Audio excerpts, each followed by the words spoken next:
just picked up by Ben, the producer, because they are no longer allowing Ubers and Lyfts at LAX because they are blaming Uber and Lyft for the fact that their airport is poorly designed, and it was not designed with the flow of traffic in mind. They didn't think that might potentially be an issue down the road. So there's just endless bottlenecking. If you've ever been to that airport, it is insane. But, you know, the big news today, which everybody is focused on because it affects them personally, is the Chick-fil-A sandwich shop has decided to end its donations to groups that have been called anti-LGBT. I don't know what groups they are. Apparently they're Christian groups, and everybody has reacted, you know, to this. You see people on Twitter like Ben Shapiro being like, I can't believe you did this.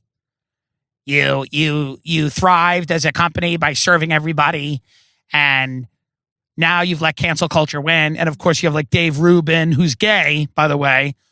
Dave Rubin's like, I will not be eating Chick-fil-A anymore.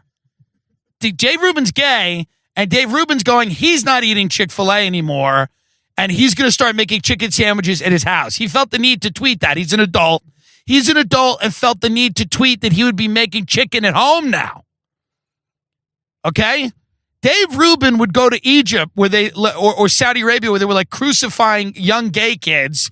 And if they stopped that policy, Dave Rubin would be like, this is another instance of cancel culture winning. It's just another instance of cancel culture winning. Yes, I'm gay, but I see no problem with the cultural execution of gay people. And anyone that does, I don't care what Chick-fil-A does. It doesn't matter to me. I don't know what these charities were. If some of the charities were, you know, if you want to donate to Christian organizations, great. They don't, they oppose same-sex marriage, fine. It gets a little stickier to me if they're like advocating, the abuse of children. Like, I'm trying to like the camps that people send their gay kids to try to turn them straight. I'm trying to think of the name of that. Conversion therapy. So conversion therapy. So if you're funding conversion therapy, I'm not really cool with it. But again, it's still, if I was on the line at Chick-fil-A and you came to me and they were like, they fund conversion therapy, it would really depend on how hungry I was at the moment. If you came to me on the line at Wendy's and you went, Wendy's has declared that they are supporting the caliphate, the Islamic caliphate, and that all infidels should be slaughtered. If I was on the Wendy's line, I was hungry, I'd be like, all right, but let's talk about it later. Let's get to it later. Because boycotts don't work in this country because the real religion in this country is morbid obesity. And I travel all over the country. I see what it is. So stop lying that you're not going to eat Chick-fil-A anymore. You're going to start grilling salmon with your fat kids. You're not. You're going to do this for a few days, and then you're going to go back to Chick-fil-A because it's hot, and it's handed to you through a window, and it's wrapped in paper, which is what American cuisine is. It's something that was deep fried, mass-produced, made of poison, wrapped in paper, and handed you through a window, and you could throw it at your children while they scream in the back of the car. So let's not act like that's going to stop anytime soon. Stop with the boycotts and the get on your moral high horse. Chick-fil-A can do what they want. I didn't yell when they donated to anti-gay groups. So now everyone's going to yell when they said, well, we're not going to do that anymore. Who knows why they're not doing it? Maybe they want to expand into cities, more liberal markets. They're a corporation. Well, it's not a Christian company anymore. There's no such thing as a Christian corporation. You dummies. It doesn't exist. What part of the Bible are you reading where you have like Jesus walking around talking about maximizing shareholder profit? This was a guy who walked around. He hung out with like prostitutes. He tried to feed the hungry. It's not a Christian company anymore. Well, then don't eat there. Then grill salmon and eat broccoli and go on walks and try to survive. It won't happen. We know it won't happen. We just know for a fact it won't happen. I love they go. So the only organizations the Chick-fil-A Foundation will donate to in 2020 are Covenant House International, Junior Achievement of America, and local community food banks.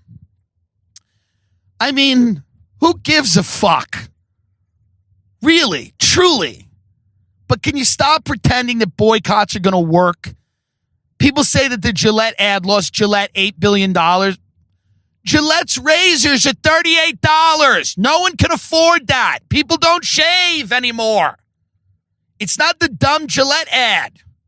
Yeah, the ad might not have helped. The ad was stupid, the toxic masculinity ad, but most people saw it online. They saw it on YouTube. People don't make snap decisions. They go and buy the razor that is cheap and available. A lot of people don't have the luxury of participating in your moral crusades one way or the other. I know that's unfathomable for you to believe that there's people in a situation that they just have to buy what's around. They can't just sit back and make choices based on how they feel.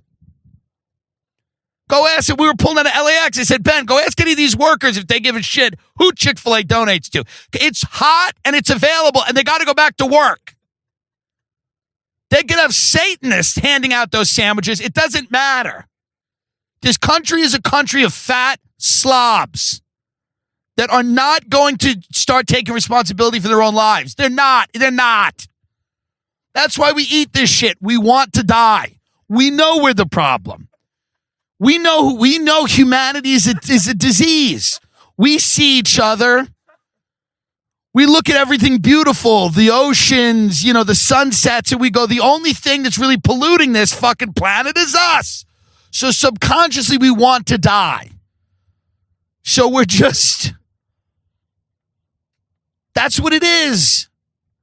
I just love I was texting somebody who was like, Chick-fil-A, they're turning on their core constituency. Their core constituency is fat people.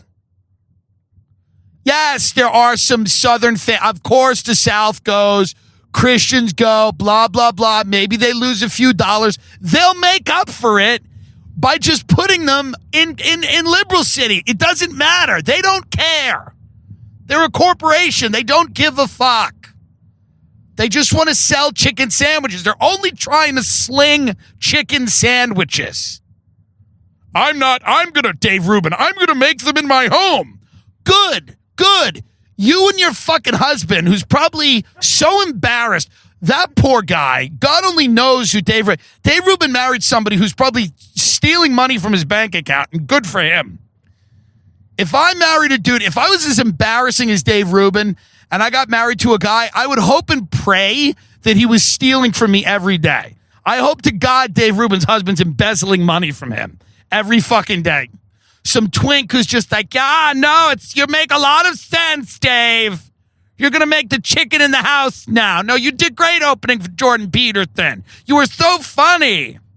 I saw Dave Rubin. Me and Ari Shaffir went to Jordan Peterson's lecture. Jordan Peterson now, who I liked, but I don't know where he is now. I think he's in a youth hostel.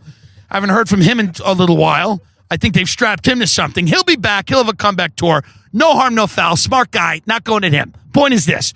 Rubin opens up for him. Rubin is a stand-up comic in the same way that I'm a triathlete, in the way that I used to swim when I was 8. And I've ran occasionally, and I know what a bike is. So Rubin, in that respect, is also a stand-up comic. So Rubin comes out and opens for Jordan Peterson. And Rubin has this slimy, serpent-like way of talking where he's like, hello, are there any liberals? And every time he would hit what was not a punchline, but he thought it was just a pause, the crowd would kind of nervously, sort of laugh, and then Rubin would go, hey, he's had a lobotomy. But the man's been lobotomized. I'm not saying, I don't care what anybody believes, but when you see somebody who's quite obviously mentally deficient, I mean, it's like these people all become just a mouthpiece for an ideology, whatever it happens to be. Who cares? Okay, so Chick-fil-A's decided, you know what? We used to back a lot of anti-gay charities. We're going to decide not to because we're a corporation and we're trying to sling chicken sandwiches. And then, so a guy like Dave, I'll read you Dave Rubin's tweet right now because it's truly amazing that this came from an adult.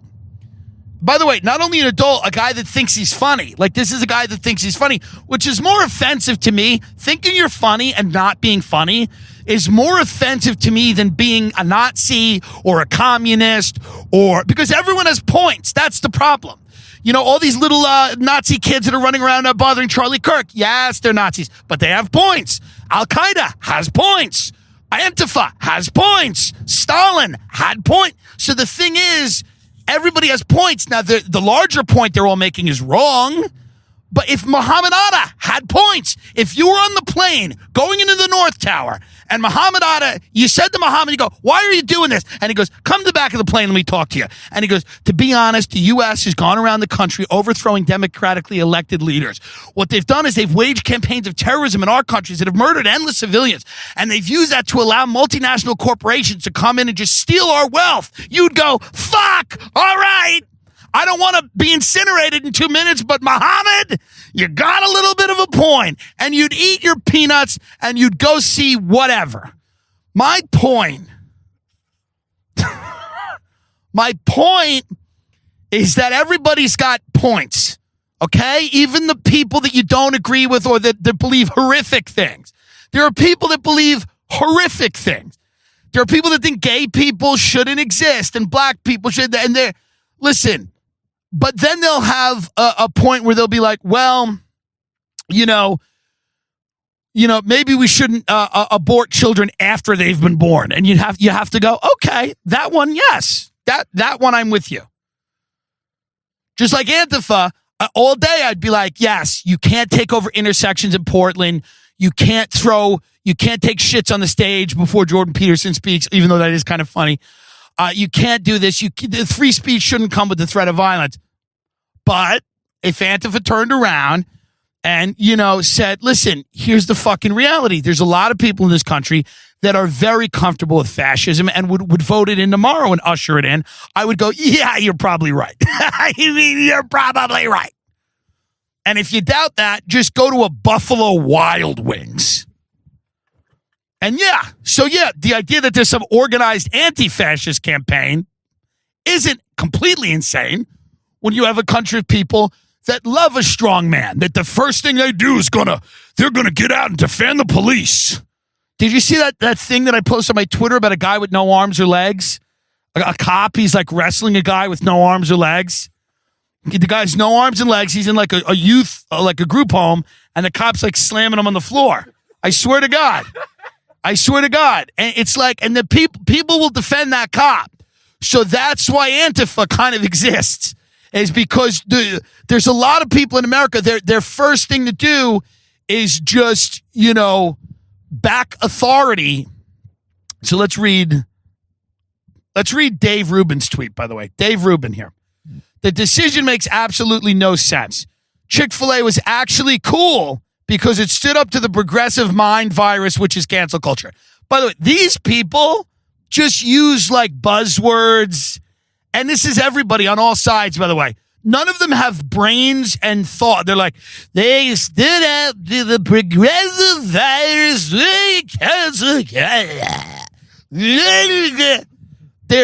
Their brains have been eaten.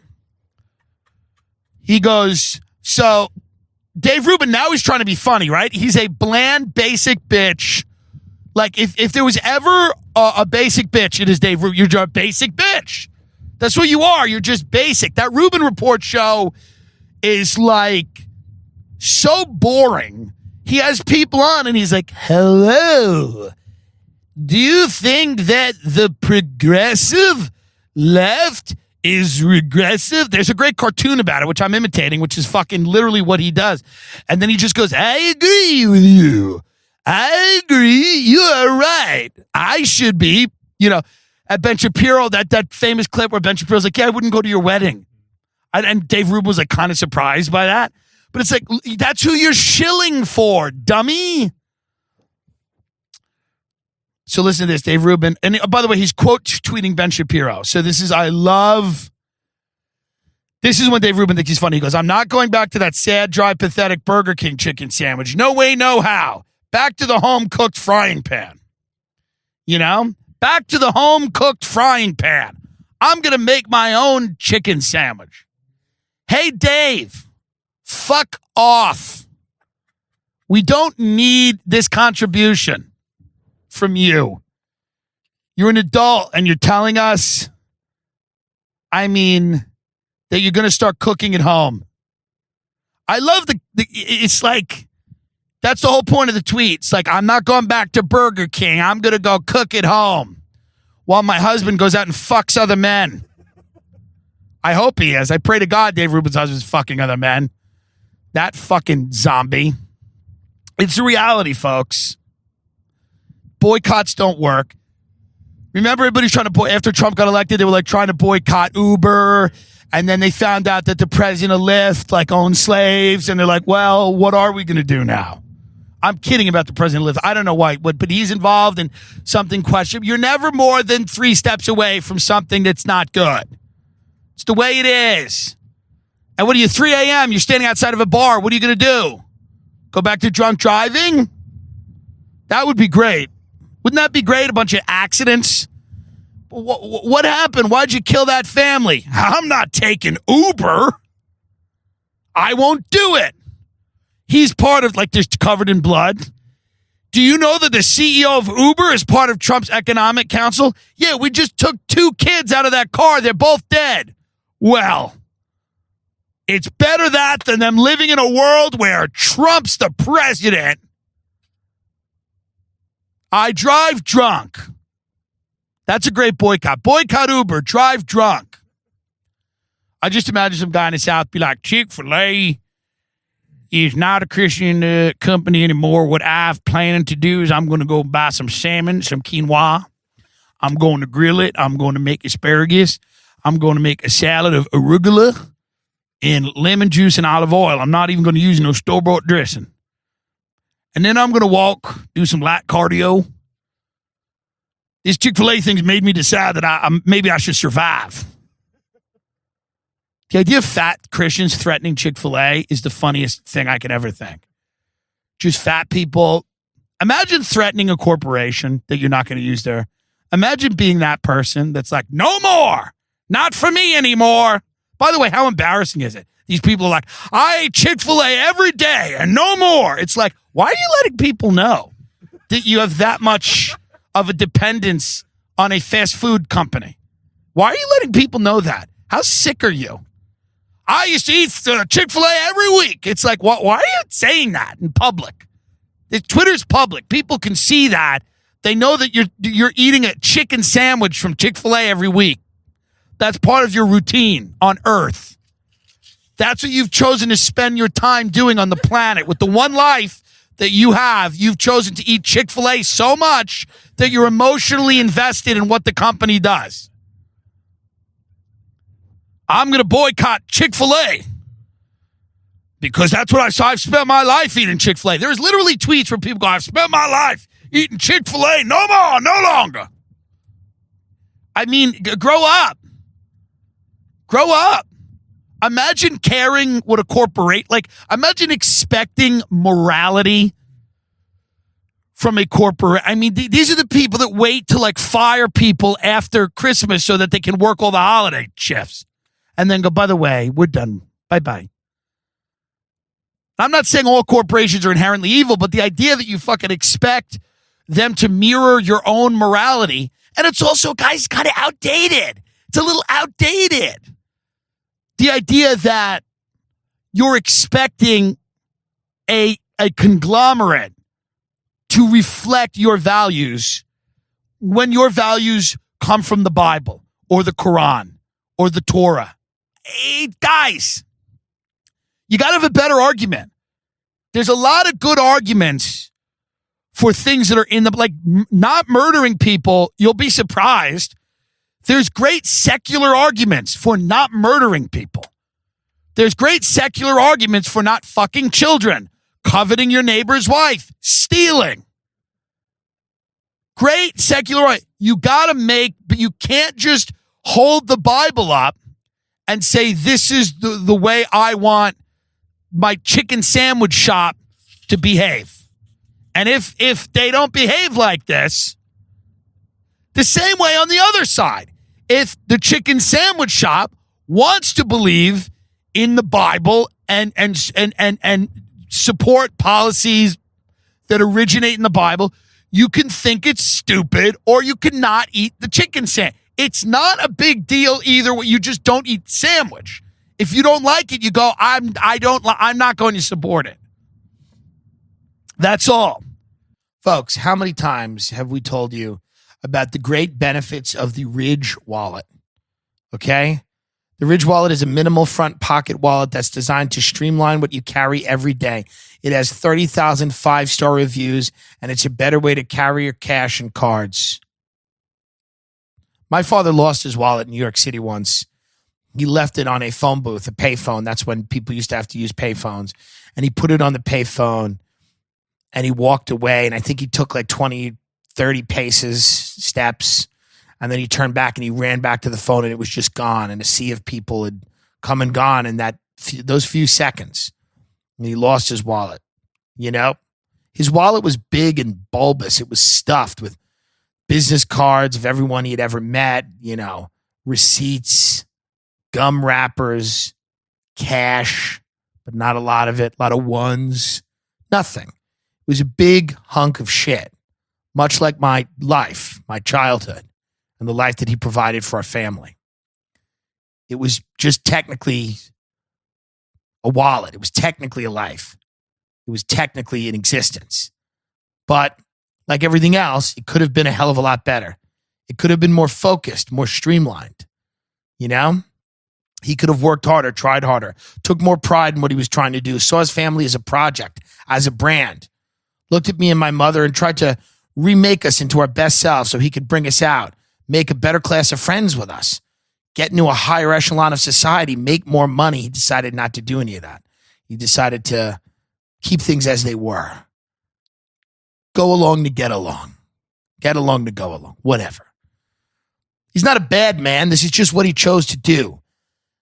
He didn't see his wife and his kids as a project that could just be improved. And, you know, it's unfortunate. My mother went insane and I'm a gay cocaine addict. Is that his fault? Probably. Probably. I don't do cocaine anymore and I haven't for many, many years. But who knows? I'm sure a relapse is coming and this time it'll be crack.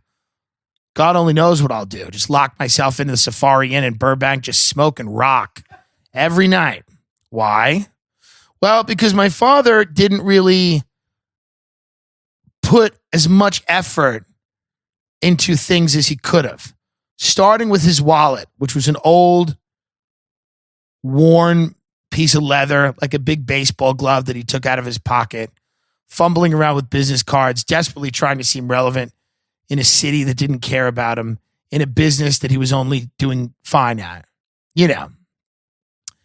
What I'm saying is, if he had had a sleek, metallic wallet that only kept a few cards, only the most essential things, only the most essential credit cards, maybe you shouldn't have a wallet with 65 credit cards that you've maxed out. You shouldn't be putting a trip to Disney World on your Discover card. Limit yourself. Discipline. My father didn't have these things. Neither do I. See your family as a tool to advance yourself. Have a level of pride. Have some standards. Shape these people and mold them. And always lead by example. And the example is to have a sleek, streamlined Ridge wallet. Okay? I'm telling you right now, this is the type of wallet that you're going to need because, quite frankly, many of you out there are really in trouble. You don't know this, but you're in a world where the Chinese are trying to beat you. You're going to fight the Chinese one way or the other. You understand that? They have the population. They have a lot of the money. Soon they'll have more of the money. They have the dedication, the commitment. They're hard people. They're tough. They want it. They want to win. They aren't soft like us. They want to know what it feels like to be the best. That's very important. What do you have? You have the Ridge wallet. You have the Ridge wallet. And it ain't nothing. It's not nothing. It's a hell of a lot better than pulling out a big old piece of shit. But the Ridge wallet isn't only a wallet. It's a way to start streamlining your life. I'm telling you, it's a great way to start eliminating your friends, speaking to your family only in the most essential periods of your life. Trading up, get better friends, get a better family, move to a better state, get into a better situation. The Ridge wallet takes all the maybes and some days, and maybe this person will call, maybe this business card will be my way out, maybe this chick that I fucked will call me back. She scribbled her number on a whatever because her phone was dead, even though that's a lie and the number's fake and you're a rapist. The point is this. Take all of those some days and maybes and trade them in for the certainty of the Ridge. Only a few essential things you need. A debit card, a credit card, your attorney, or your branch manager at your bank. I don't know. You put it in. And then you go into the world and you beat the Chinese for Christ, for your children, so that they don't grow up to smoke crack cocaine, which I will eventually. Take some pride in who you are and the battle that's coming. Ridge.com/Tim. TIM, 10% off your order. Ridge.com/Tim. I'll say it again. If you need a wallet and you enjoy the show, get out there and get a fucking Ridge. Ridge.com/TIM. Secularism has become a religion. So what you now see is the return to like this weird medieval Christianity or this evangelism that's like end times QAnon shit where they think Trump is like appointed by the Lord to fight the end times battle. It's really it's just like it's a species that longs for its extinction. Really, humanity is a species that has done more than any other species to bring about its own extinction. We want it. We want it soon. And I think down deep, it's because we know that we're the issue. But like this whole idea, you read some of the QAnon threads, and they fuse it so closely with end times Christianity. It's like the rapture. Trump's going to ride in on the white horse. I mean, this is how crazy it is. I don't care what you believe. Believe all of that. But don't expect the burrito shop to also believe, I mean, how far do you want to take this? I won't eat at Chick-fil-A if Chick-fil-A doesn't recognize the supremacy of Q. Why isn't Chick-fil-A talking about Q? What? Why isn't Chick-fil-A talking about QAnon? If you aren't going to talk about QAnon, I'm not eating your sandwich. There's a war happening, and you've been pretty goddamn silent, Chick-fil-A. Like, why not make them go all the way? Why start with, why not round up gay people and kill them? If you really want Chick-fil-A to fight the biblical battles you so think should be fought, why do any of this? You're not open on the Sabbath, on Sunday. I mean, let's go down all those rules in Leviticus and let's see how many of them Chick-fil-A breaks on a daily basis. I bet they break a few. I bet there's a few that they break. But let's take it all the way. I am upset. I am no longer eating at Wendy's because Wendy's does not hasn't talked about QAnon. So if Wendy's doesn't talk about Q, I'm out. Because we're in a shadow war. And if they're not going to get on board with my own belief system, I know that QAnon people listen to the show and they like message me, they get upset. It's like, guys, if you think the show's good, just keep listening to the show. I don't care what you think about anything. You're not going to sway me. I have friends that believe in that shit that are probably more well-versed in it than you. I don't find it believable. I'm a rational human being. I have not lost that yet. They have not taken it from me. I have not been so, enraged with Ocasio-Cortez that I believe in fairy tales and children's books involving these, leakers from the Trump administration. Okay? I haven't adopted that worldview yet because my brain has not been rotted. Now, one day I'm sure it will be. It's the way it is. Like, organisms just die. But this is, it is what it is. In the same way, I haven't gone along with the secular woke crowd. I think they are full of shit. I think they are crazy. It's just becoming, the right wing is now like trying to be as annoying. Like the right wing's getting as annoying now as the left wing, where you're like, I truly, I was in Fort Worth and I was doing a show. And the audience, I just see people at their worst and they just take all these people. It's a very volatile, divisive time in American history. And then they pour alcohol all over it and then sit people in a room for an hour. And then I perform for them and I mention things that are kind of triggering or hot button topics either way. And then people just, if I say the word Trump, people cheer, people boo. It's like, just listen to the joke, dummy. It's not about how you feel. It doesn't matter. You can love them or hate them. Shut up. It's going out and doing stand-up is very blackpilling because you realize that we're a country of children and that authoritarian power structures are never going to disappear because down deep we're hardwired to want them. We want a leader. We want a pack leader. We all want somebody to tell us what to do. I tweeted something today about Kanye West. I like Kanye West. I think his foray into religion is interesting. I think the modern world's left people feeling very empty, very isolated, disconnected, disenfranchised. So the revival of religion and spirituality, I understand that. And I think Kanye's saying some very interesting things. But he's standing next to Joel Osteen, who's worth millions and millions of dollars, in a mega church that Joel Osteen refused to open to flood victims, by the way. And I just tweeted, listen, guys, the reality is society cannot be a choice between consumerism and fucking, religious or political extremism. It can't. It can't be those two,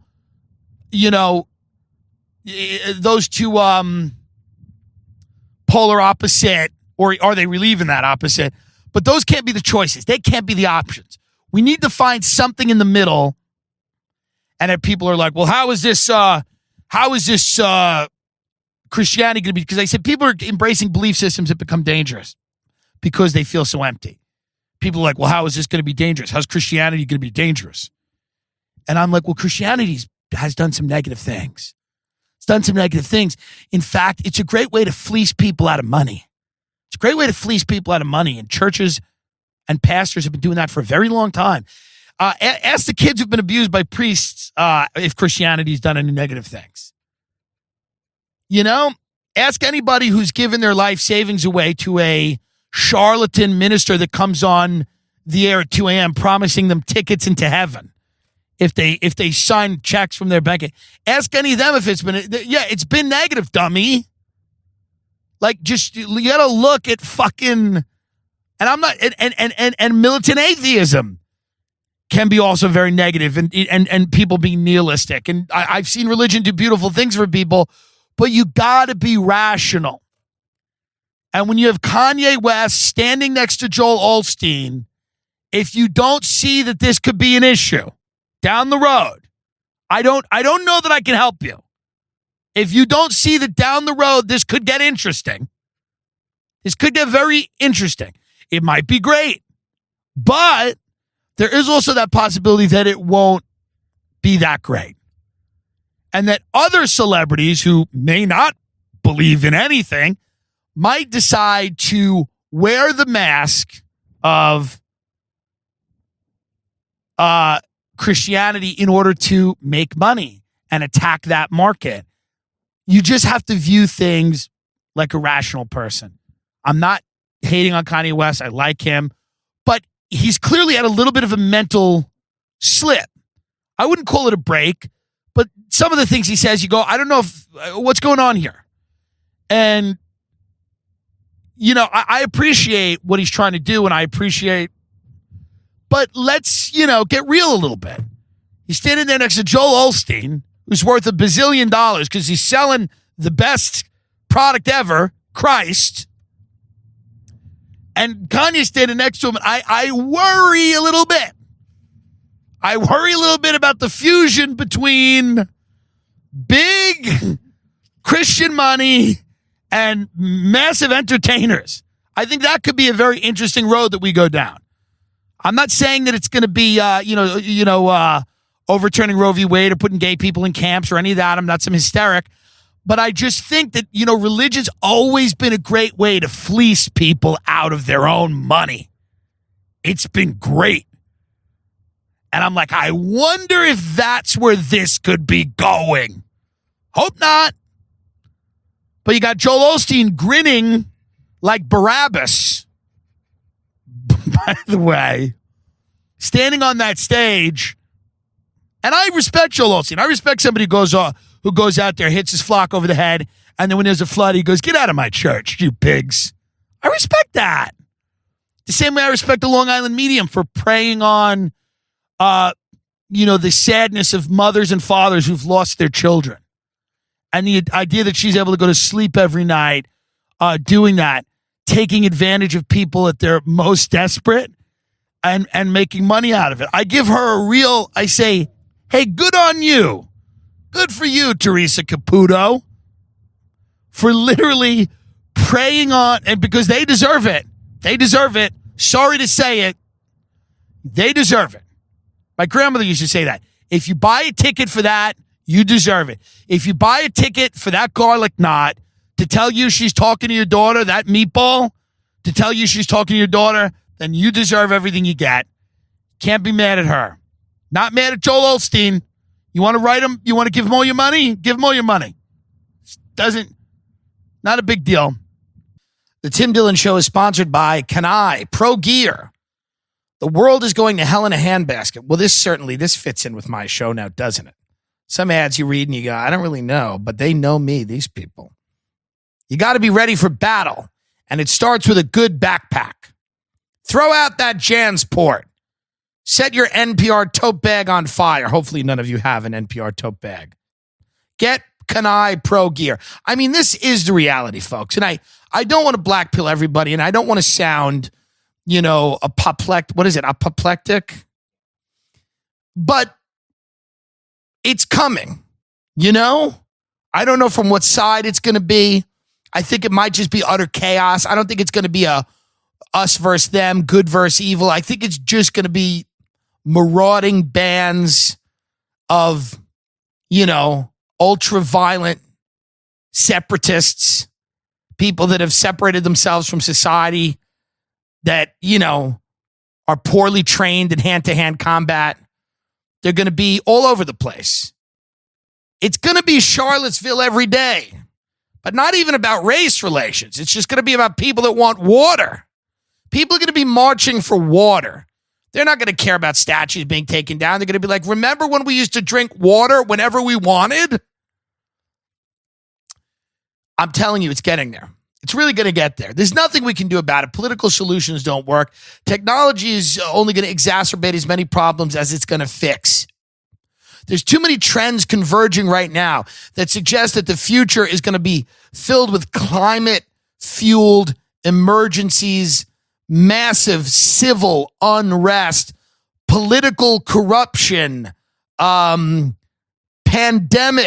food shortages, natural disasters. What are you going to need? Kanai gear. Their backpacks are inspired by military assault pack. What's going on, this ad? What's going on here? I mean, really? They took military-grade materials like 500D Cordura nylon, the brand name nylon, don't you know, which is the strongest, lightest, and most durable. This thing wouldn't have survived an Epstein cell. That's literally in the ad copy. What kind of... They really know their audience, man. This company is like really focused in on fucking a podcast audience. Wow. It's in use by the U.S. government. If it's trusted by Secret Service agents, it's good enough for you. Well, where were they when Kennedy went down dealing? All right, let's not get lost. All their backpacks are designed with functionality in mind. Gear of this high quality normally costs an arm and a leg, but at Kanai, you can get the highest grade at a fraction of the price. Listen, if you need a backpack, I have one right here. This is a killer backpack. This is a backpack that's going to allow you to survive a melee, which it sounds like they're marketing it for a melee. They know who they're talking to. They get it. You know, this is the type of backpack you're going to be able to travel with much needed supplies. You can restock up on food and water if you need to while you're on your journey to, you know, wherever you happen to be going. Maybe Nancy Pelosi's house. I don't know. It's not my business. I mean, I love how dark this ad is. It's dark, but it's also kind of light. It's like, you know what's coming. Nothing good. You're going to need a backpack made of strong nylon. That shit wouldn't have survived an Epstein cell. We're at the end of the empire, folks, and you're going to need a tough backpack. Maybe some weapons, some hand-to-hand combat training. I mean, is this for like preppers? It's kind of like a doomsday prepper thing, but I dig that because preppers are only going to be called people that woke up first pretty soon. It's easy to make fun of preppers with their pyramids of canned spam waiting for the end. But don't worry. I love those luxury. You know, it's funny when you look at those luxury doomsday. Like, that's a fun person who has a luxury doomsday apartment, like deep in the earth. Like, you know, you'll see every now and then they'll trot them out when it's a slow news day. They'll be like, well, there's also people that have, you know, that's $1 million each for a luxury apartment underground, just in case, you know. So I always find those things fascinating. They always get the time of day from me. If you have a luxury doomsday apartment, I will always take a look at it, just out of curiosity.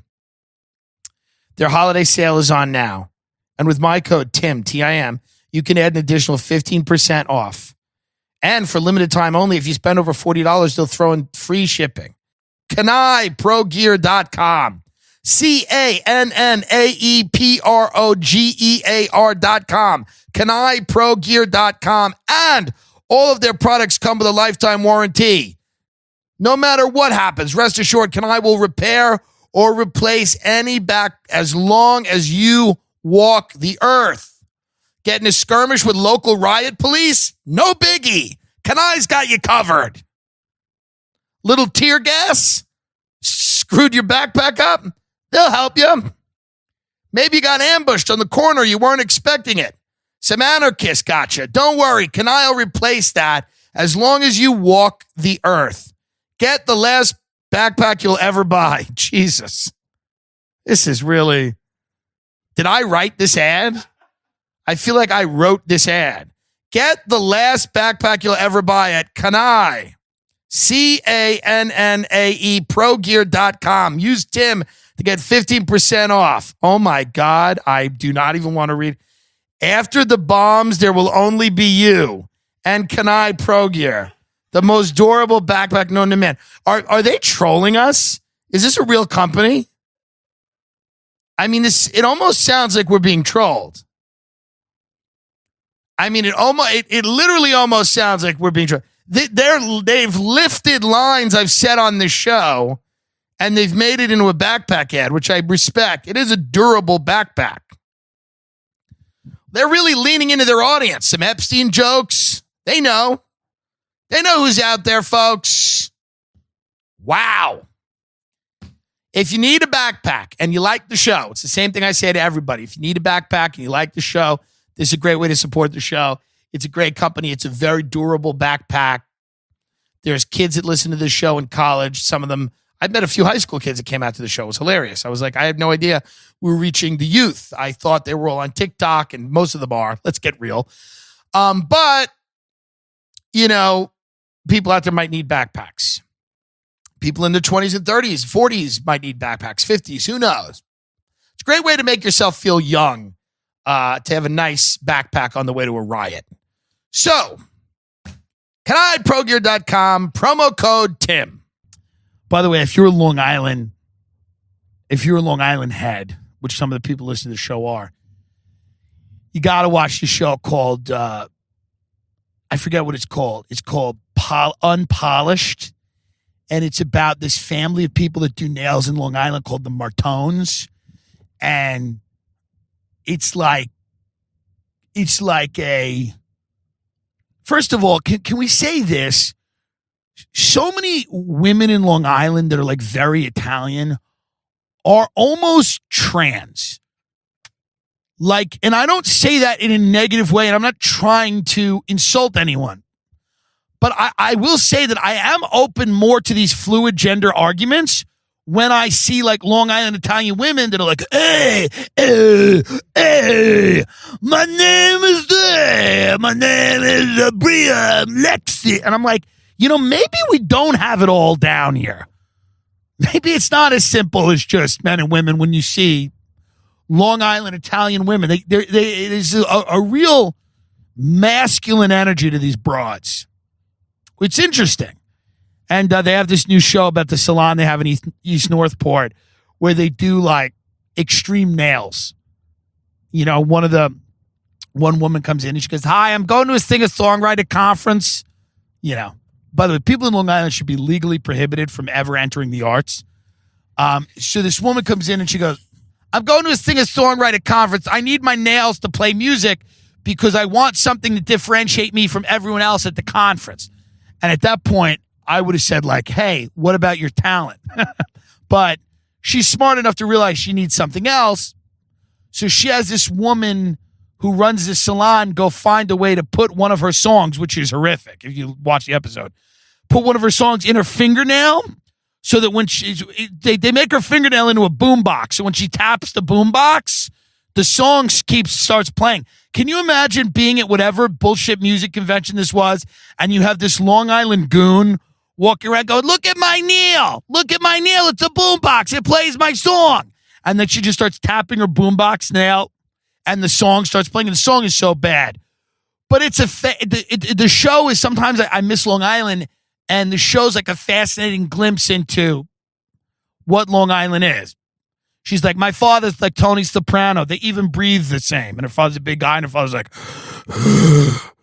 and I'm like, well, he's dead. The guy that you're comparing him to is, the grandma works with, I'm not shitting on them because I respect everybody's hustle, especially on the island, Long Island strong. You do what you need to do, ladies. But I'm saying what's very interesting about all the gender discussion is when we have these discussions about transgender people, we don't include Long Island Italian women who seem to be on a spectrum. To be honest, many of them, not all of them, but a lot of them seem to be on a spectrum. It's an interesting discussion to have clinically. Let's be honest. Dark black hair, broad shoulders, big, deep voices. Something's up. It's an interesting case study. That's my only point. You watch them, you're like, this is interesting. She dates a guy from a pizzeria, and he comes over to the house, and she's like, my father wants to know what you want for breakfast. He goes, I don't want to eat no breakfast. She goes, my father won't take that as the, and he goes, I got bacon, egg, cheese. She goes, all right. She goes, when I was younger, I was heavy and fat, and I never left my room, and I learned how to do nails. Then I got a gastric sleeve, and now I feel better, and now I am. And she's impressive. The nail art is very impressive.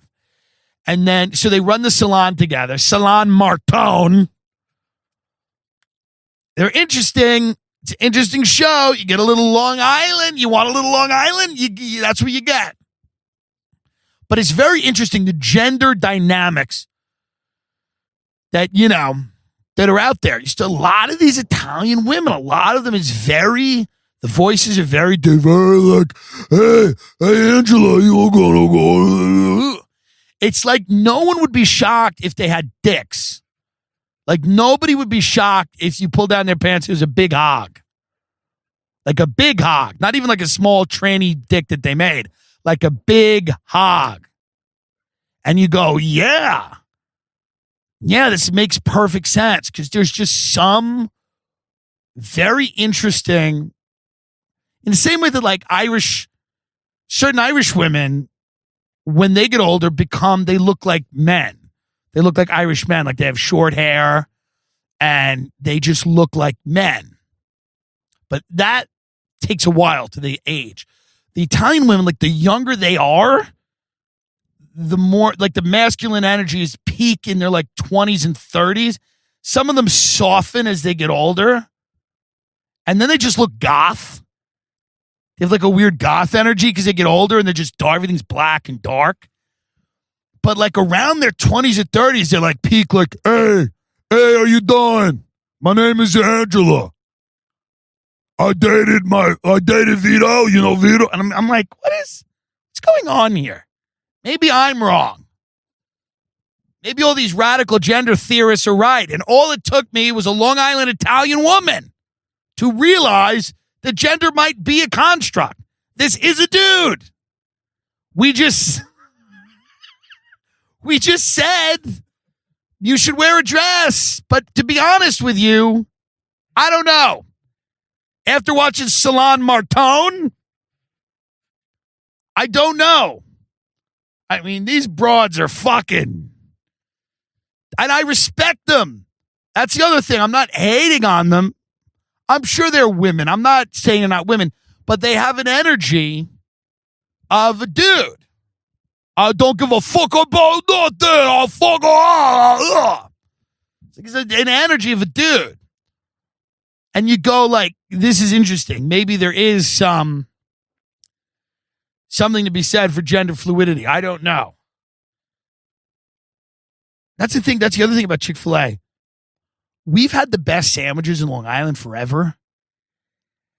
The Chick-fil-A sandwich is very good, but we've had such amazing sandwiches in Long Island for so long that anyone getting upset about a fast food sandwich is kind of crazy. Because I grew up with amazing delis, places like My Hero and Belmore, places that were just so fucking great and are still great. Soft hero rolls and, you know, really good food, nice juicy chicken cutlets, crisp bacon, lettuce, tomato, mayonnaise, little ketchup, little Trump 2020 hat right on the sandwich. But I mean, these were great. The chicken club at My Hero is legendary. We're talking about meatball parmesan, chicken parmesan, fried eggplant, fresh mozzarella, fucking red peppers. We're talking about serious sandwiches, bacon, American cheese, Russian dressing on a fucking roll, bacon, egg, and cheese, tuna salad with bacon and cheese on a garlic hero. Fuck you. So it's hard for me to understand when people get nuts over a fast food sandwich. Go to Long Island. Go live in Long Island. Yes, there are negatives, but the positives will be you will get some serious sandwiches. Rare roast beef, melted mozzarella cheese, some sauteed onions on a fucking garlic hero. Change your life. What about a little meatloaf sandwich with some vodka sauce? How about that, fuckface? How about a little London broil and some fried onions on there? How about a buffalo chicken cutlet with crumbled blue? Faggot! Stop arguing about shit sandwiches. It's a good, Chick-fil-A is good, but it's mass produced. It's good. It's not life-changing. I know what life-changing food is. I ate at Perry's the other night in Dallas. I love a corporate steakhouse. Why is a corporate steakhouse so good? I want it to be dark. I want people there talking about real estate scams and whores. I want prostitutes. I want tan couples that just got back from an unfulfilling vacation, hovering right above misery, silently eating crab cocktail. I want that. I want shellfish towers. I want bosses trying to impress their new hires. I want new hires trying to impress their bosses. I want everybody with their tits and their dicks out. I want collared fucking shirts. I want maitre d's that grab you by the arm and say, is everything okay? I want decanted fucking bottles of red wine. I want shrimp scampi and ribeyes and porterhouses. I want fucking aged ribeyes. I want fucking wagyu, whatever the fuck it is. It's fake anyway. There's 7 restaurants serving it and all you idiots are paying for it. It doesn't matter. I want fucking slabs of beef and pork chops and veal chops. I want gnocchi. I want fucking people in suits sitting around a table trying to swindle. That's what I love. And I want it to have more than one location. I want to know that the exact same thing is happening in Dallas, in Chicago, in New York, in Miami. I want to know that all across the world, demons from hell are dressed to the nines, eating ribeyes and deciding if they're man enough to have a fucking piece of cheesecake or a bananas Foster at the end. I want a corporate steakhouse, except Ruth Chris. I hate Ruth Chris. That's a mall steakhouse. Fuck you if you eat at Ruth Chris. I want a Del Frisco's or a Smith & Walensky's. I want a Perry's. I want a Ocean Prime. I want a Capitol Grill. I want consistency. I want a menu designed in a boardroom by suits. I want every location to be the same. I want to know that the sriracha vinaigrette at the Poke Bowl is the same everywhere I fucking go. And then I don't have some fucking artist chef going to ruin my favorite dish because he thinks he's special. You're not.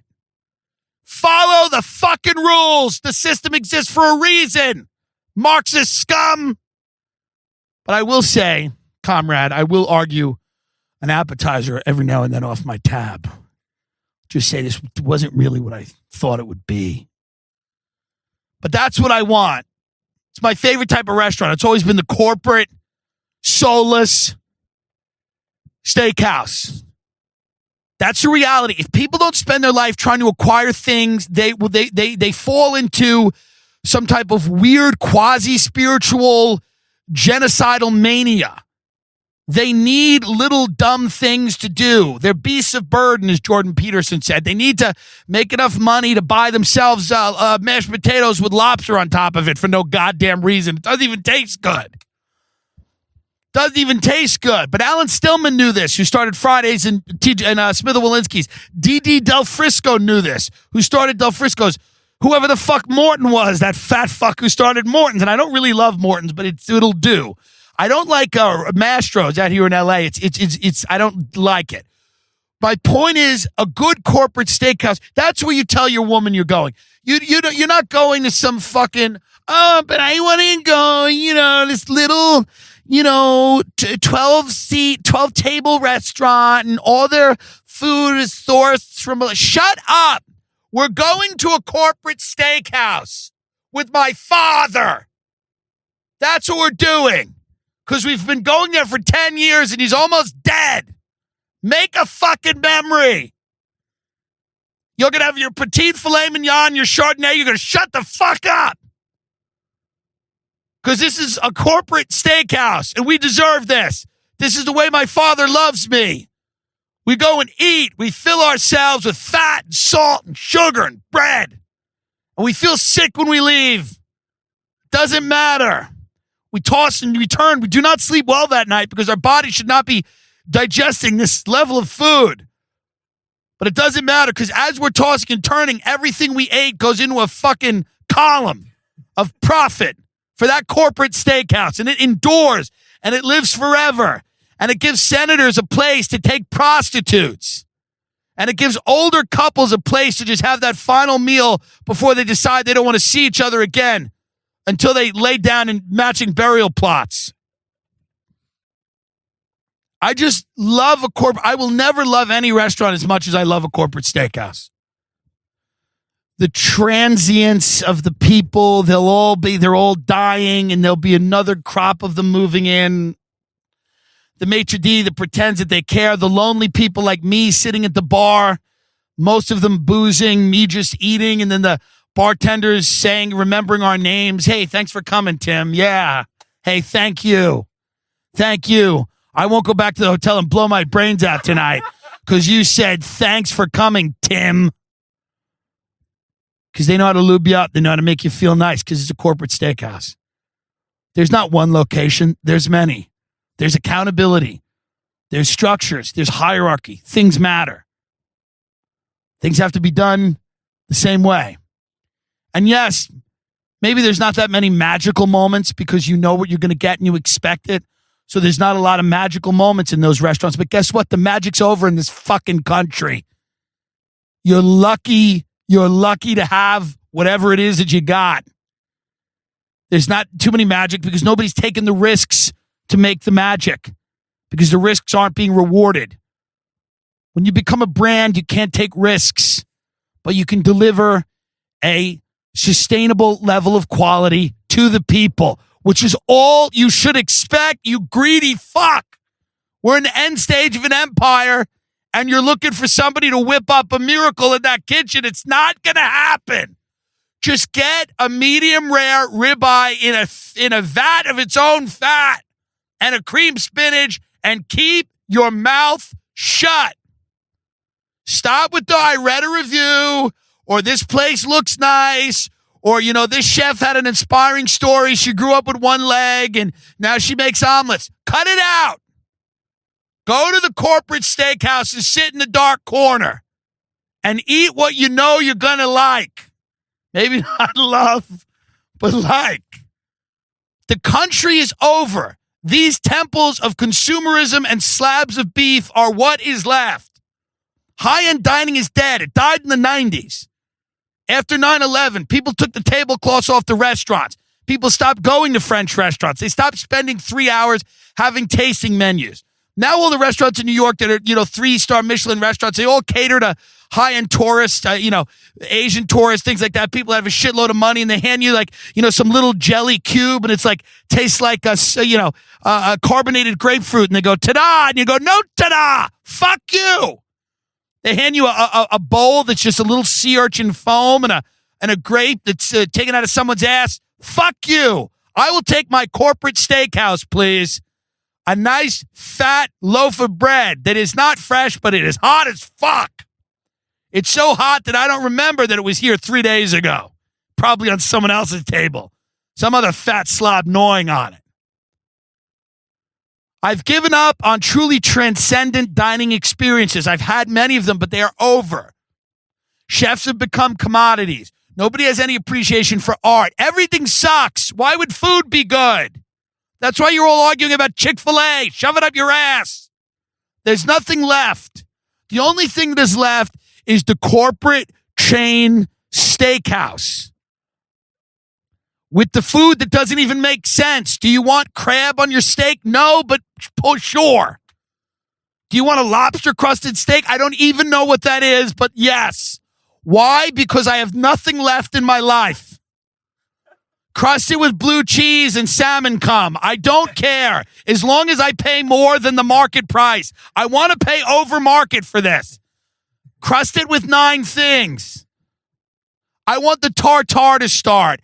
The tuna tartare and the beef tartare. Throw in a shellfish platter. Give me a tomato and onion salad, and a tomato and mozzarella. What do you got? An autumn bisque, some butternut squash soup? Come that into a bowl and serve it to me for $18. I have nothing left. Give me a seafood stuffed mushroom if you want. And then you better litter this table with beef. Big slabs of salt-cured beef. Fatty bacon. I want cream spinach and lyonnaise potatoes, au gratin potatoes, mashed potatoes, and you better mash everything into them.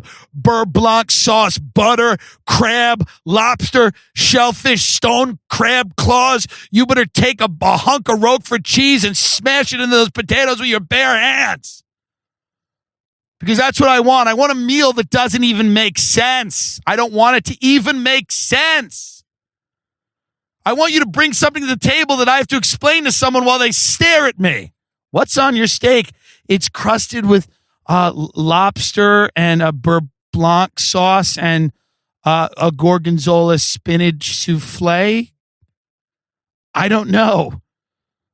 It's a ribeye and it's in a cage of fried bacon and duck fat. And it's just, that's what I want. Because that's all that we have left. Don't look for these romantic stories of young chefs fulfilling their dreams in little kitchens where they make brilliant stuff. That's all over. People yell at those people. Can't borrow too much from this culture. You're appropriating their culture now. Fusion cuisine was a thing of the 90s. People would take French techniques and Asian flavors. Can't do that now. Why would they do that? Because France pioneered classical cooking techniques. And Asian people, many of them, and there's nothing wrong with this, ate at restaurants where the tablecloths were a leaf. So what you do in those situations is you bring those things together and everybody benefits. Okay? So my point of this rant, it's a very food-centric episode, but my point here is do not go looking for gold. Do not let the perfect become the enemy of the good. Don't look for a view. No good restaurants ever had a view. Shut up. What are you, an idiot? I like a view. That's chick shit. You don't need a view. Me and Ben went to a restaurant once in Malibu. The view was amazing. The food was horrific. And then we walked in the bathroom and there were these, literally, I'm not even kidding, it was like naked children. Me and Ben were like very uncomfortable. We're like, we don't understand what is happening. Why is this happening? Apparently everyone in the restaurant probably knew why it was happening. But the point is this. That's what a view is. You know? You don't need a view. You need to sit in the corner of a dark corporate steakhouse. The only view you should have is a couple barrels of wine, maybe a brick wall, maybe a wood wall. It should look like a meat locker, dark carpets, maybe flowing white tablecloths, maybe not. I don't know. Spiral stairs, big lights, big leather placemats, knives and forks, the name of the steakhouse, you know, just everywhere carved into tables, on menus, everywhere right in your face. They don't want you to ever forget that you're eating at Del Frisco's, even though you've had multiple strokes because of their food. They still want to make sure that that's right out in front of you. Right there. Those are the steakhouses that I grew up in. Those are the steakhouses, the restaurants that I'll always love. Because for that moment, you're special. You go in there and yeah, you're a piece of shit. And you have nothing. And you have no money. Because this is what I've been my whole life. And I'm kind of a little above it now, but I'm still that. Especially in these places. Sure, you have nothing and you go in and you barely wonder if your fucking debit or credit card's going to work. But for that moment when you bite into that cold shrimp on ice, nobody in that restaurant knows you're a dirtbag. They don't know you're a dirtbag. You know? Because you're just sitting there in the dark. People can barely see each other. Turn the lights down. I walk into a steakhouse that's well lit. I go, turn it down. Turn it down now. People want to relax. There should be like a sauna with fucking crab cocktail. So that's my point. My appreciation for food started as a young person, and I learned to love the steakhouses. I learned to appreciate them. I learned to understand their meaningless luxury in many cases. I learned to understand that luxury wasn't so meaningless. It was maybe my own naivete. Now that I grow older, I know that it is nice to have a little luxury, a nice warm bread roll, a nice little slab of unsalted butter, a creamy butter, a nice lobster bisque with a little sherry. I know that it's nice to not be in some experiment all the goddamn time with some chef that, thinks he's going to be the next thing and he's not. And you got to sit there and suffer through that. It's nice to go to a corporate steakhouse with your friend's family they're very tan and they don't love each other. And they sit down and they judge you, but you get a nice big fat free meal for it. And who gives a shit? And they don't quite love you and they don't quite hate you, but you just kind of stay on their good side with everything you say. There's something beautiful about those types of meals. That's the reality. So that's what I suggest you go out there and find. That's why I love Dallas, Texas, because it was just chain steakhouse after chain steakhouse after chain steakhouse. Guys just trying to, set up phony real estate companies, bilk people out of their money, and fuck prostitutes in hotels while their wife's at home making stuffing. And I connected to that immediately. I connected to it much more than I'll ever connect to these hipster pigs the goddamn $800 sneakers. They're whining about, that nobody gives a fuck about them, and they rightfully have no fans and no traction in this business. You shouldn't. All these people on Twitter, look at my shitty career. Yeah, it's for a reason. Stop highlighting what's accurate. No one came to my show again. Correct. So here's what I'm saying. I maybe thought I was too liberal in the beginning of the episode, but then I redeemed it with maybe the best defense a corporate steakhouse has ever had. Because, one of my friends, chicks, said once, she's like, you always want to go somewhere corporate. And I said, let me explain something to you, you pig whore. Okay? You're a pig whore. Okay? I go somewhere corporate because I like something that's proven themselves. Okay? And when you shit out a litter of kids and your body goes to shit and you can't go around dancing at clubs anymore, you're going to love a dark room where you can sit and fill yourself with bisque. So keep your mouth shut and enjoy the pleasures of a simple, sterile, soulless, vapid, corporate, serene environment. That's why we come here, because it is serene and there's a beauty to it. Shut your mouth, you pig whore. timdilloncomedy.com for my live dates. Tim J. Dillon, Dillon on Instagram and Twitter. Please continue to support the show. Please continue to eat at corporate steakhouses. They are very good. I really want to just open a restaurant, but I would open a corporate steakhouse. It would be a small, independent corporate steakhouse. And I would just say, I just want this to be franchised. As small as my restaurant was, it would be a corporate steak. It could be 6 tables. It'll be a corporate steakhouse. Just get one chandelier, throw, I'll have spiral staircase going to nowhere. I'll have a pretend wine cellar. I don't care. But that's all that we have left is the country, So that's kind of, the corporate steakhouse is maybe an allegory for America, And that's what we got. But that's what it is, folks. Get the cream spinach. Hey, everybody, this is Tim Dillon here, just addressing a little controversy. The brendanschaub episode, which everybody loved. I appreciate that. There was actually not one negative comment to be found anywhere on social media, which is very rare. Most episodes I do are you people enjoy them, but there is some mixed reaction. It's only logical that people would have different feelings. But this episode was 100% positive comments, well received. Appreciate that. YouTube, in the infinite wisdom of YouTube, has chosen to remove it. We think YouTube said it was about us selling something unregulated. It could have been a CBD, potentially. We don't know. Has to do with our advertising. Doesn't have to do with our content. From what we've been told, we're working with them, appealing that, trying to get that back up. So that is what happened. We got a message. I did Rogan yesterday. We're coming back. Ben, our indefatigable. Is it indefatigable? What is it? Indefatigable. You're right. Yeah, it's not. Okay. It's not indefatigable or something? I don't think so, no. Our indefatigable producer, he's very fatigable, which is the funny thing about it. He sleeps all the time. He sleeps like 13 hours a day, like a junkie. He got an email from YouTube that, what did it say? It said the video was pulled for harmful and dangerous content. Right. And if I looked into that, it was because we were selling regulated goods without a prescription or something like that. So these are regulated goods, whether it's CBD or whether it's Blue Chew. We don't know. We still don't know. Products everybody sells. Products everyone sells. We don't know. It seems like it's selective enforcement of a policy.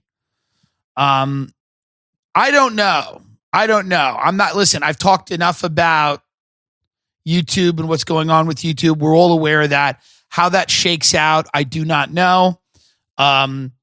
But this doesn't seem to be a content-related problem. It seems to be something with the advertising. But it does seem to be what seems to be selective enforcement of a policy. I don't know. But that doesn't mean that, I mean, that is a legitimate thing. I mean, not everybody's going to get flagged. I got flagged for whatever reason. Maybe because of all the positive comments on the episode.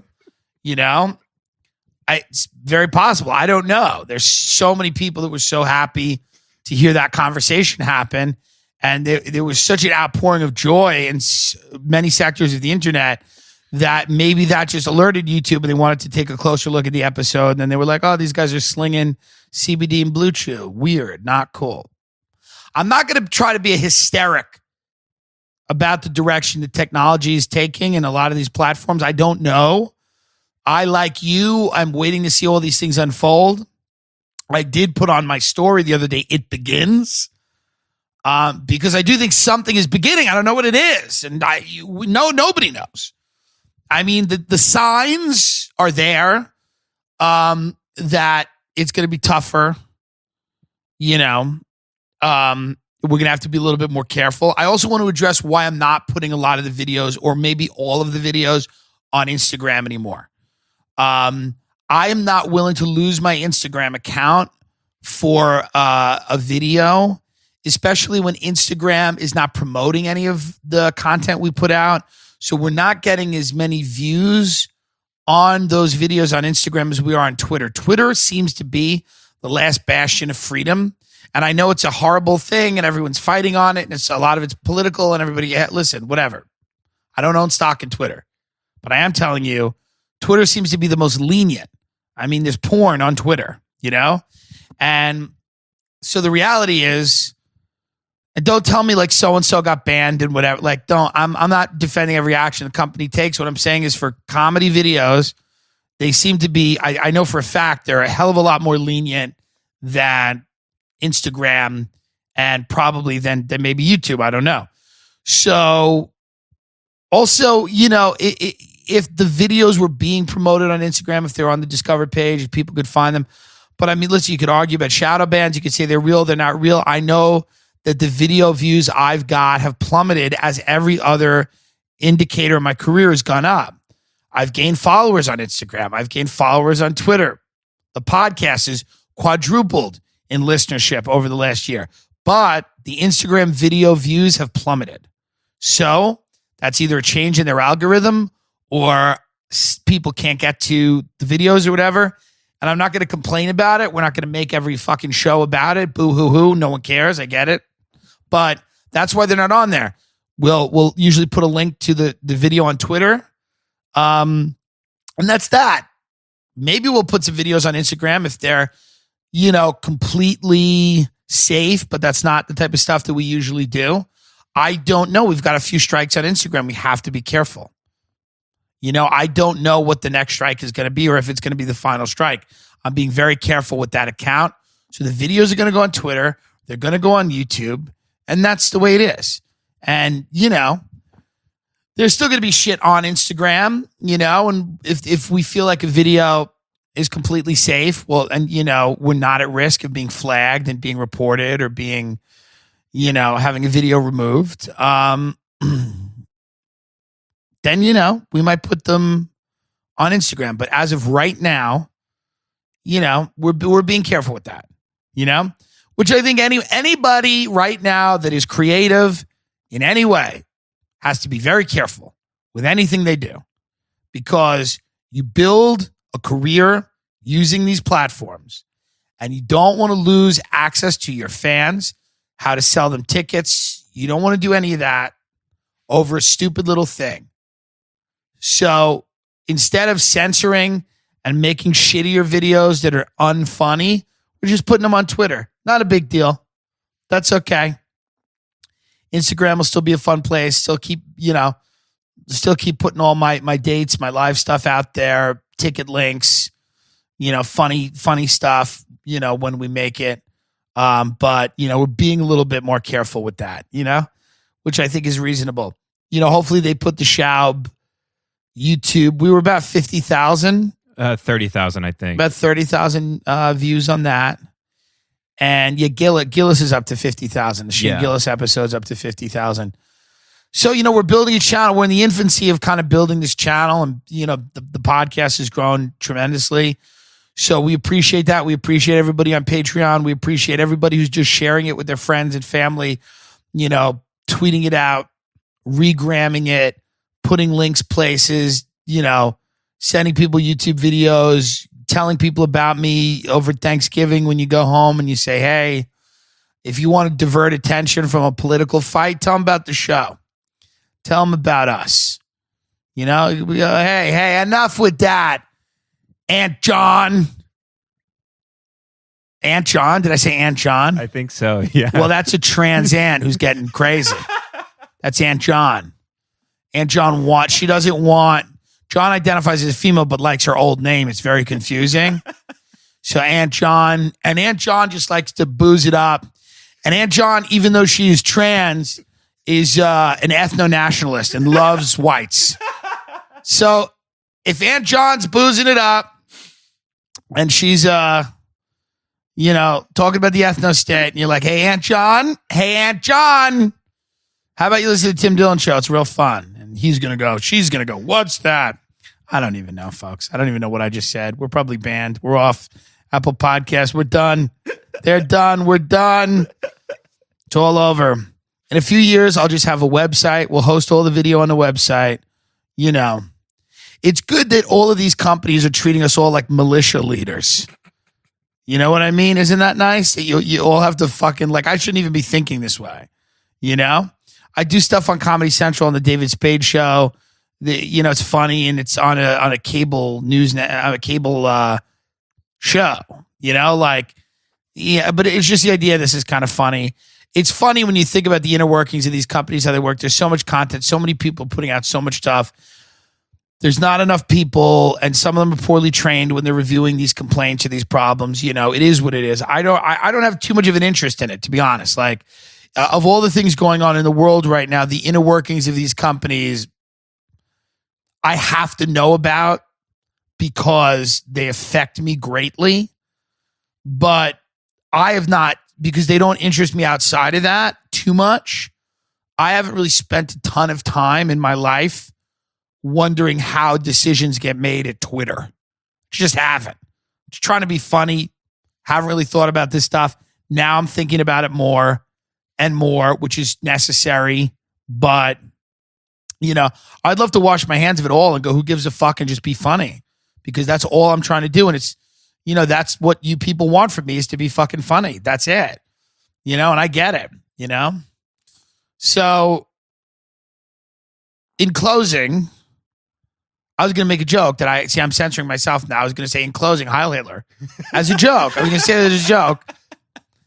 That's funny, but I can't even do it, because of my own fucking, this podcast will be a transcript and somebody's going to read it back one day without any of the inflection or without any of the humor. And they're going to be like, did you say Heil Hitler? After a long complaint about, it's going to be like, that's what's terrifying about the transcription of the fucking podcast. They're going to read it back. There's going to be some dry, person from the Ministry of Information reading it back to you. And you're like, no, when I said it, it was funny. No, when I said it, it was funny. It was a joke. They're going to be like, well, why is this funny? It's like, well, it's not funny when you say it. Brazil, the great Terry Gilliam film, Brazil. Watch it. It's a fun movie. And that makes me think of that, the Ministry of Information, this wild, bloated government and all this, all these rules and regulations that we all have to follow. Will we have an episode out before Thanksgiving? No, right? This is a Thanksgiving episode. Yeah. So, this is going to be our Thanksgiving episode. Hey, everybody. Happy Thanksgiving. Happy Thanksgiving. I hope you enjoy it. I hope you go back to your, it's important to go and see the people that ruined your life. It's important to look at them. They poisoned you. They fed you Wendy's. They didn't teach you anything about managing money. They didn't push you to get into a good school. They let you go to some state school. They didn't provide you with the emotional or psychological resources, so you became a drug addict, sex fiend, booze hound. But it's important to go back and sit down with them, eat some turkey, and see where it's at. And I mean that. These are the people that you're close to. I mean, it is what it is. Everybody wishes they could go back and do it all over again, but you can't, So just enjoy it. And maybe you're going back to people that really did the right thing by you. That's fun too. You're lucky. No matter where you are, you're lucky. Even if you were adopted by foster parents and they just beat the shit out of you every day and burn you with lit cigarettes, you're lucky. Got to say to yourself, you're lucky. No matter what happened. Somewhere Johnny Gosh is sitting there going, I'm lucky. He is. We're all lucky. For those real fucking fans of the show, you'll know who a guy named Paul Benassi is. Paul Benassi was this guy who was tortured endlessly, sexually molested by, I don't know, everyone in the country. The guy had a horrible fucking childhood. Watch Who Took Johnny if you haven't seen it. And Paul Benassi was on Facebook one day just complaining about cell phone service. He was shitting on T-Mobile. So it made me think, no matter what happens to any of us in this fucking country, we're all just going to end up on Facebook complaining about our cell phone carrier. There's nowhere else to go. And that's the true sign of a healthy and vital nation. That no matter what they do to you, they can kidnap you, fuck you, torture you, split all your personalities off. And at the end of the day, you go right back to the book and you start yelling your head off about T-Mobile. Happy Thanksgiving and good luck.